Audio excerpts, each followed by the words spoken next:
السلام علیکم ورحمۃ اللہ وبرکاتہ۔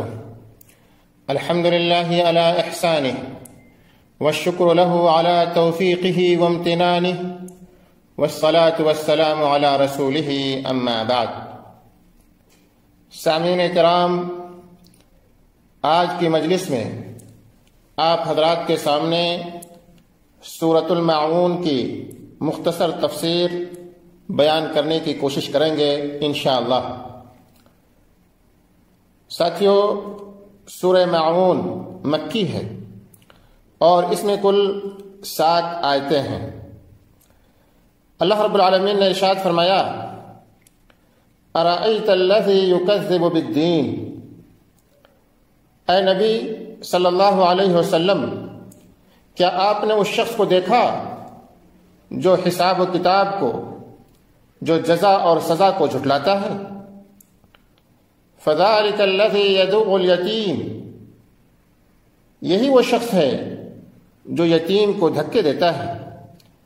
دوستو، اسی بنیاد پر اس سورت کا نام سورۃ الدین، سورہ ارائیتا اور سورۃ الیتیم بھی کہتے ہیں۔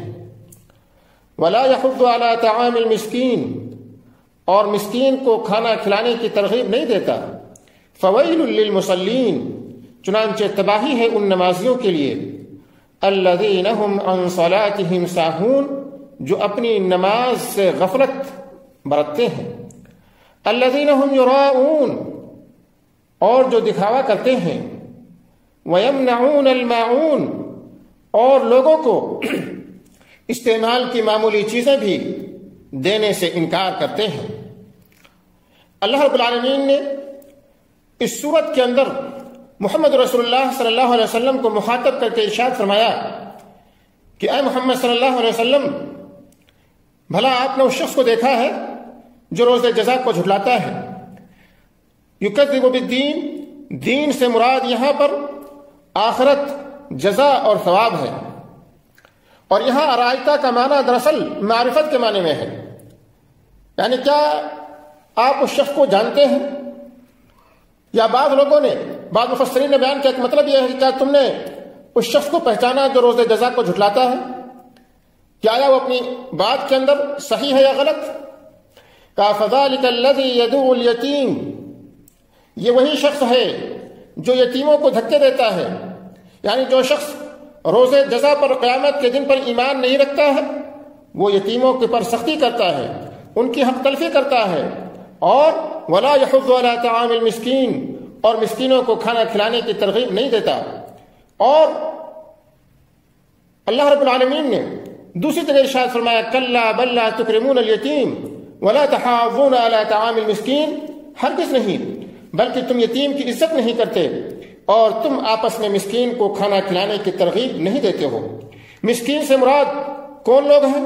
دراصل مسکین سے مراد وہ فقیر ہے جس کے پاس اپنی ضرورت اور کفایت کے لیے کوئی چیز نہ ہو۔ پھر اللہ تعالیٰ نے ارشاد فرمایا، فویل للمصلین الذین هم عن صلاتهم ساہون، چنانچہ ان نمازیوں کے لیے ہلاکت ہے جو اپنی نماز سے غافل ہیں۔ حضرت عبداللہ بن عباس رضی اللہ تعالیٰ عنہما اور دیگر مفسرین کہتے یہ ہیں کہ اس سے مراد منافق ہیں، جو ظاہری طور پر تو نماز پڑھ لیتے ہیں لیکن جب تنہا ہوتے ہیں تو نماز کی ادائیگی نہیں کرتے۔ یا کہا کہ اس سے مراد وہ لوگ ہیں جو پہلے تو نماز کی پابندی کرتے رہے ہیں مگر اب اس سے غافل رہتے ہیں، یا تو اسے بالکل ادا ہی نہیں کرتے ہیں، یا اس وقت ادا نہیں کرتے جس وقت اللہ رب العالمین نے نماز پڑھنے کا وقت متعین کیا ہے۔ دوستو، اس آیت کی تفسیر میں مفسرین نے بہت ساری باتیں کہی ہیں۔ بعض لوگوں نے کہا کہ اس سے مراد وہ لوگ بھی ہیں جو لوگ نماز کو اس کے ارکان کے ساتھ، اس کے شرائط کے ساتھ ادا نہیں کرتے جس طرح سے کہ اسے ادا کرنے کا حکم دیا گیا ہے۔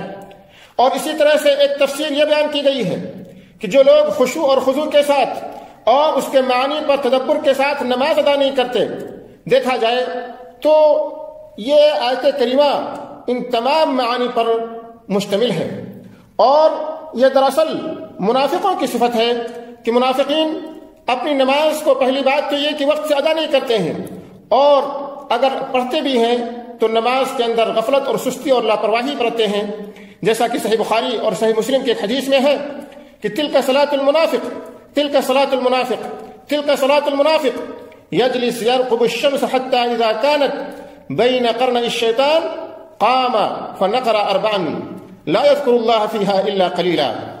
یعنی جو شخص عصر کی نماز خاص طور پر جس کو نماز وسطیٰ کہا جاتا ہے، کہا کہ یہ تو منافق کی نماز ہے، یہ تو منافق کی نماز ہے، یہ تو منافق کی نماز ہے، کہ وہ بیٹھا سورج کے غروب ہونے کا انتظار کرتا رہتا ہے، یہاں تک کہ جب سورج شیطان کے دونوں سینگوں کے درمیان ہو جاتا ہے تو اٹھ کر 4 ٹھونگے مار لیتا ہے اور اس میں اللہ تعالیٰ کا بہت ہی کم ذکر کرتا ہے، اور نماز کو گویا کہ اطمینان اور خشوع اور خضوع سے ادا نہیں کرتا ہے.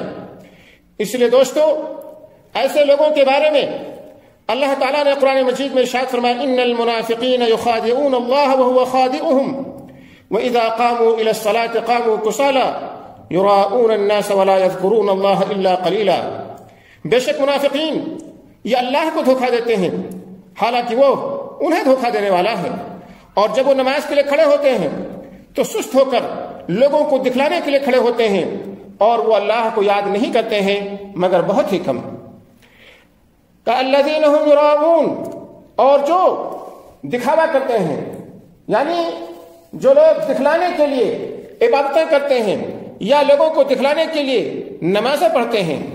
پھر فرمایا وَيَمْنَعُونَ الْمَاعُونَ، اور برتنے کی چیزوں کو دینے سے منع کرتے ہیں. دوستو، معان کہتے ہیں تھوڑی سی چیز کو، اور بعض علماء کرام نے اس سے مراد زکوٰۃ لیا ہے. کہا کیونکہ زکوٰۃ بھی اصل مال کے مقابلے میں بالکل تھوڑا سا ہوتا ہے، 2.5%، لیکن اکثر مفسرین نے اس سے مراد یہ لیا ہے کہ دراصل اس سے مراد وہ چیزیں ہیں جو عام طور پر لوگ ایک دوسرے سے مانگ کر کے لے جاتے ہیں، اور اس کو استعمال کرنے کی وجہ سے اس میں کسی طرح کی کوئی کمی، کوئی خلل، کوئی نقص نہیں پیدا ہوتا ہے. یعنی گھریلو استعمال کی چیزیں اگر مانگی جائیں تو آدمی کو اس میں تنگی نہیں محسوس کرنی چاہیے، اس میں بخل سے کام نہیں لینا چاہیے، بلکہ اس کو نہ دینا، اس میں بخل کرنا، یہ دراصل قیامت کے منکرین کی صفت ہے. اس صورت سے دوستو ہمیں بہت سارے مسائل معلوم ہوتے ہیں، ہمیں بہت ساری چیزوں کا درس اور سبق دیا جاتا ہے. پہلی چیز کہ ہم یتیموں کے حقوق کو ادا کریں. پیارے حبیب محمد رسول اللہ صلی اللہ علیہ وسلم نے ایک حدیث کے اندر یتیموں کے اور عورتوں کے حقوق کو ادا کرنے کا خصوصی طور پر حکم دیا ہے اور ان کے ساتھ ظلم کرنے سے منع کیا ہے. آپ صلی اللہ علیہ وسلم نے یتیموں کی کفالت پر ہمیں اور آپ کو ابھارا ہے اور بشارت سنائی ہے انا وکافر الیتیم کہاتین فی الجنہ.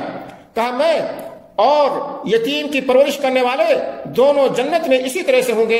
آپ نے اپنے دونوں انگلیوں کو ایک ساتھ ملا کر کے بتلایا.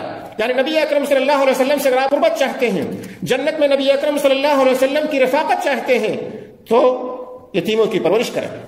اسی طرح سے دوسری جو چیز ہمیں اور آپ کو اس صورت کے اندر بتلائی گئی کہ ہم فقیروں کو کھانا کھلائیں، مسکینوں کو کھانا کھلائیں، محتاجوں کو، بیواؤں کو مدد کریں، اور خصوصاً ان کے لیے کھانے پینے کی چیزوں کا اہتمام کیا کریں.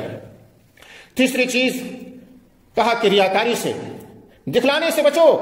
عبادت دکھلانے کے لیے نہ کیا کرو، کیونکہ نبی اکرم صلی اللہ علیہ وسلم نے ارشاد فرمایا کہ من سمع الناس بعمله سمع اللہ به سامع خلقه وحقره وصغره، کہ جس نے اپنا عمل لوگوں کو سنانے کے لیے کیا تو اللہ تعالیٰ اپنی مخلوق میں سے سننے والے چھوٹے بڑے سب لوگوں کو اس کے عمل سے آگاہ کر دیتا ہے اور لوگوں کی نظروں میں اسے حقیر اور ذلیل کر دیتا ہے.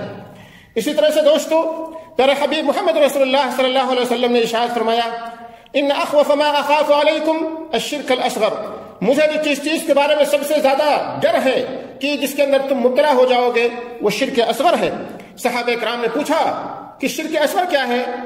قال الریا، تو پیارے حبیب محمد رسول اللہ صلی اللہ علیہ وسلم نے فرمایا کہ دکھاوا ہے. یعنی دکھلانے کے لیے عبادت کرنا، چاہے وہ نماز ہو، چاہے صدقہ ہو، چاہے صلہ رحمی ہو، کوئی بھی نیکی جو دکھلانے کے لیے کیا جائے اس کو ریا کہتے ہیں، وہ شرک اصغر میں داخل ہے.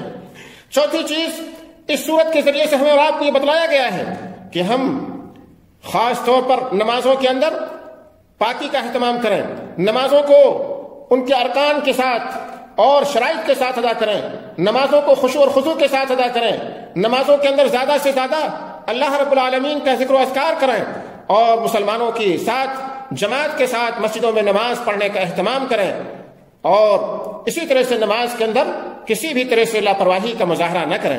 اور پانچویں اور آخری چیز جو ہمیں اس صورت کے اندر بتلائی گئی کہ گھریلو استعمال کی چیزیں ایک دوسرے کو پڑوسیوں کو دینے میں آپ کسی بھی طرح سے اپنے دل کے اندر تنگی محسوس نہ کریں، بلکہ بعض علماء اکرام نے لکھا ہے کہ اگر کوئی شخص آپ سے کسی چیز کا مطالبہ کرے، مانگے، اور وہ چیز آپ کے پاس موجود ہے تو اس کا دینا واجب ہے۔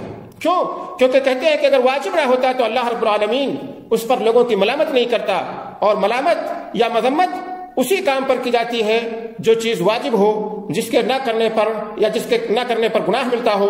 اس لیے دوستو، ہمیں اور آپ کو چاہیے کہ ہم اس صورت پر عمل کرتے ہوئے زیادہ سے زیادہ ہم یتیموں کی دیکھ ریکھ کا اہتمام کریں، اسی طرح سے مسکینوں کو کھانا کھلائیں، اور شرک اصغر سے بچنے کی کوشش کریں، نماز کو پابندی کے ساتھ خشوع اور خضوع کے ساتھ ادا کریں، اور اسی طرح سے جو بھی چیزیں ہمارے پاس موجود ہیں کوئی مانگنے کے لیے آئے تو اس کو ضرور دے دیا کریں۔ اللہ تعالیٰ سے دعا ہے کہ اللہ تعالیٰ ہمیں اور آپ کو توفیق عطا فرمائے۔